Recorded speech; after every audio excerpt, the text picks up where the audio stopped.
श्री शिवा नमस्तुभ्यम हर हर महादेव। तो दोस्तों आप सभी का मेरे इस चैनल पर बहुत बहुत स्वागत है। तो दोस्तों यदि आप अपनी ज़िंदगी में कुछ करना चाहते हैं, कुछ सीखना चाहते हैं तो हमारे इस चैनल को सब्सक्राइब जरूर करिए। तो आज हम विशेष रूप से पशुपतिनाथ की जानकारी देने वाले हैं कि व्रत कैसे रखना चाहिए, कब रखना चाहिए, क्या फलाहार करना चाहिए, इसकी पूजा विधि क्या है, संपूर्ण जानकारी देने वाले हैं। बस 5 सोमवार यह उपाय कर लो जिससे आपकी हर मनोकामना पूर्ण हो जाएगी। तो आइए जानते हैं। देवों के देव कहे जाने वाले महादेव त्रिवेद में सबसे भोले माने जाते हैं। कहा जाता है कि भक्त चाहे तो भक्ति भाव से महादेव को आसानी से प्रसन्न कर सकते हैं। यही वजह है कि महादेव की महिमा उनके भक्तों के बीच बड़ी लोकप्रिय रहती है।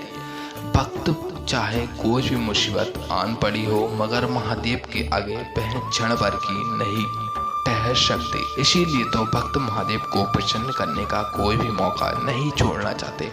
वह उन्हें प्रसन्न करने के लिए कठिन से कठिन व्रत करने को तैयार रहते हैं ताकि भोलेनाथ की कृपा उन पर बनी रहे। मगर क्या आप जानते हैं कि भोलेनाथ को प्रसन्न करने के लिए एक व्रत रखा जाता है जिसे पशुपतिनाथ व्रत के नाम से जाना जाता है। माना जाता है कि पशुपतिनाथ व्रत करने से भोलेनाथ की कृपा आपके जीवन में होती है।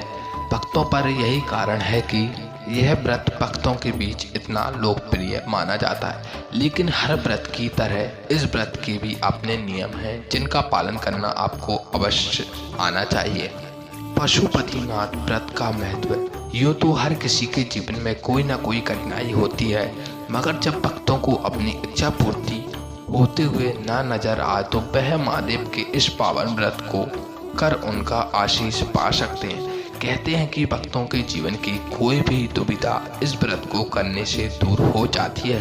यदि कोई भी सच्चे भक्त मन से और पूरी निष्ठा से महादेव का यह व्रत करें तो उनकी हर मनोकामना जरूर पूर्ण हो जाती है। तो आइए जानते हैं कि इसके क्या नियम हैं। वैसे तो हर व्रत के अपने नियम और विधि होते हैं, मगर महादेव के इस लोकप्रिय पशुपतिनाथ व्रत की बात ही कुछ और है। पशुपति व्रत के भी कुछ नियम और विधि हैं जिनका पालन करना अति आवश्यक है। कहा जाता है कि इस व्रत को करते वक्त भगवान शिव को 5 दिए जलाए जाते हैं। इनका कारण यह है कि भगवान शिव को पंचानंद के नाम से भी जाना जाता है, इसलिए पंच यानी 5 दिए जलाए जाते हैं। पशुपतिनाथ व्रत को आरंभ करने के साथ 5 सोमवार तक करने का नियम है।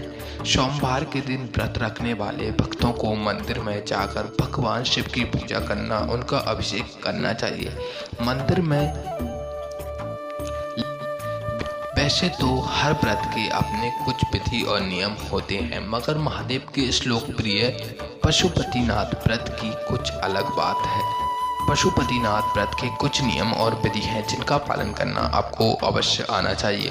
कहा जाता है कि इस व्रत को करते वक्त भगवान शिव को 5 दिए जलाए जाते हैं। इनका कारण यह है कि भगवान शिव को पंचानंद के नाम से भी जाना जाता है, इसीलिए 5 यानी 5 दिए जलाए जाते हैं। पशुपतिनाथ व्रत को आरंभ करने के साथ 5 सोमवार तक करने का नियम भी है। सोमवार के दिन इस व्रत को रखने वाले भक्तों को मंदिर में जाकर भगवान शिव की पूजा करना और उनका अभिषेक करना चाहिए। मंदिर में ले जाने वाली थाली में आप रोटी, चावल, फूल, फल, बेलपत्र, प्रसाद रख कर ले जा सकते हैं और भगवान भोलेनाथ को अर्पित करें। अब हम जानते हैं कि पशुपतिनाथ की विधि क्या है।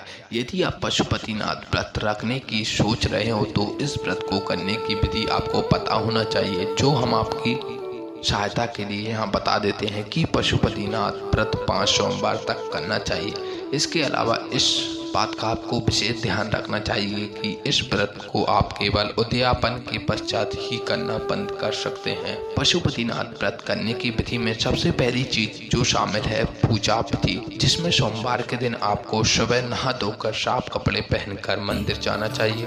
मंदिर में जाते वक्त आपको एक पूजा की थाली, कलश ले जाना है। थाली में आप चावल, चंदन, फूल, प्रसाद, बेलपत्र, पंचामृत इत्यादि ले जाएं। वहीं कलश में आप जल लेकर जाएं भोलेनाथ का अभिषेक करने के लिए।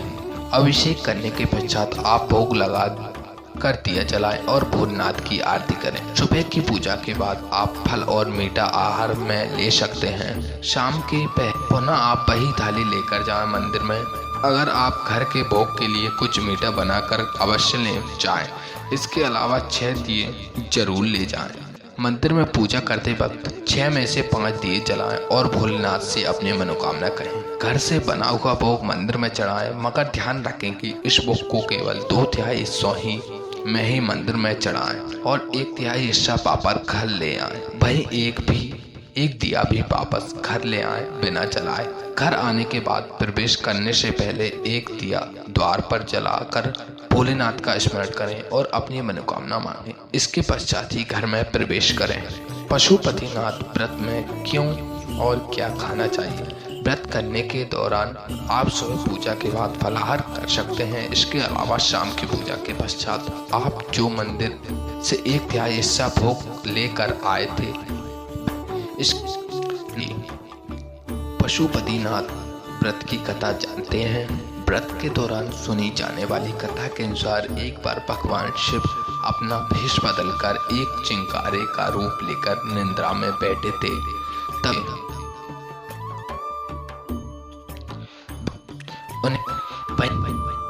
तो दोस्तों, अगर आप यह व्रत करना चाहते हैं तो हमारे इस चैनल को सब्सक्राइब जरूर करिए। हम आपको डेली अपडेट देते रहते हैं। जो भी व्रत हैं, उपवास हैं, सभी का अपडेट देते हैं। वीडियो अच्छी लगी हो तो वीडियो को लाइक कर दें, चैनल को सब्सक्राइब कर दें। श्री शिवानमस्तुभ्यम। हर हर महादेव।